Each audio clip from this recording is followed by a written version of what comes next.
Hey there, Erica Dale, founder of Femme on Fire, and I just wanted to give you a quick little opportunity to shift your perspective around food preparation.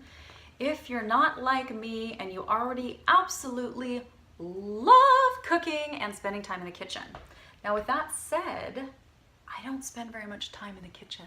See how clean it is? I don't spend much time in here. I also don't spend a lot of time shopping or preparing food, and that's because I plan and I use my time very efficiently.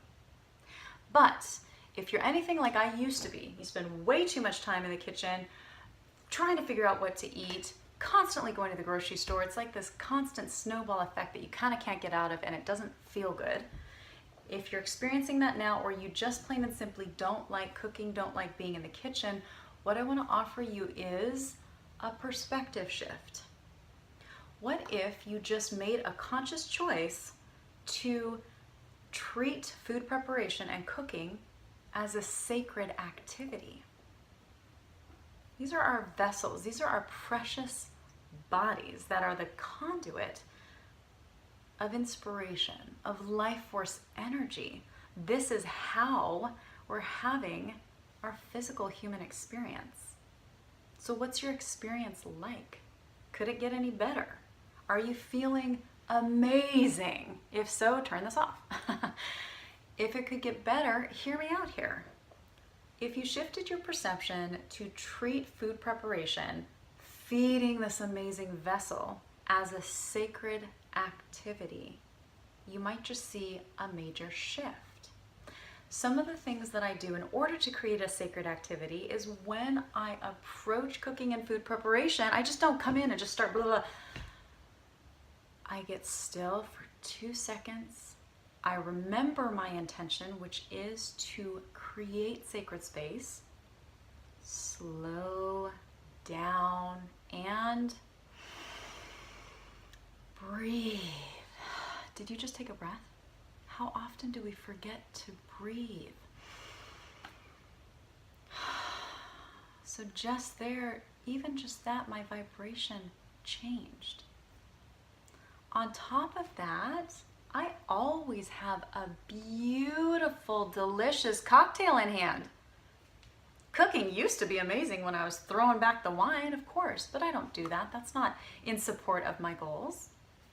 But I still want to have a beautiful drink with one of my amazing, delicious faux cocktails in it. It's part of the enjoyment, part of the experience. Check out my blog if you don't already have my faux cocktail recipes. They're amazing. But then also play some music, something that's going to get you in the mood to enjoy it. This is so important. Now, another thing on my blog that you should probably check out is how I teach people to plan. Like I said, I spend very little time in the kitchen. I only go to the grocery store 1 time a week. All of my food is prepared 1 time a week. Very efficient. But during that time of preparation, it might be an hour, it might be 2 hours, depending on what my week looks like. But I look forward to that time now. You know why? I get to watch my favorite TV show. Or I'll listen to a TED Talk or listen to an audiobook or get into something that's really interesting to me that I can multitask. I can chop all my veggies and make my salad and salad dressings and faux cocktails and all of my snack bags and get it all ready to rock for my week, setting myself up for success. All the while I'm enjoying it. I'm drinking my cocktail, listening to music or my audiobook, doing something good for my life while I have my energy adjusted. Breathing, enjoying the process. And guess what happens?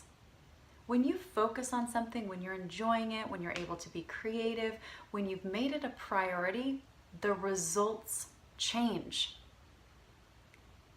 You know what also happens when your body's adjusted and you've created this sacred space, you're making feeding yourself a sacred activity. Not only does the food change, it will start to taste better. Your body receives it differently, totally differently. It's amazing. You've got to try this. It seems so simple. It is simple.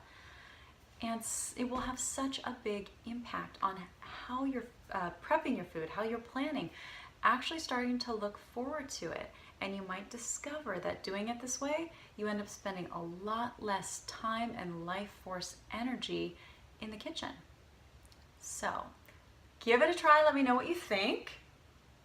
I'm always open to hear from you, open to recommendations. Love to hear your feedback. And of course, check out my blog for all of the other recipes and life hacks and kitchen hacks and inspirations that I have on there. I think you'll enjoy them. And I will see you there. You probably want to know what it is. femonfire.com/blog.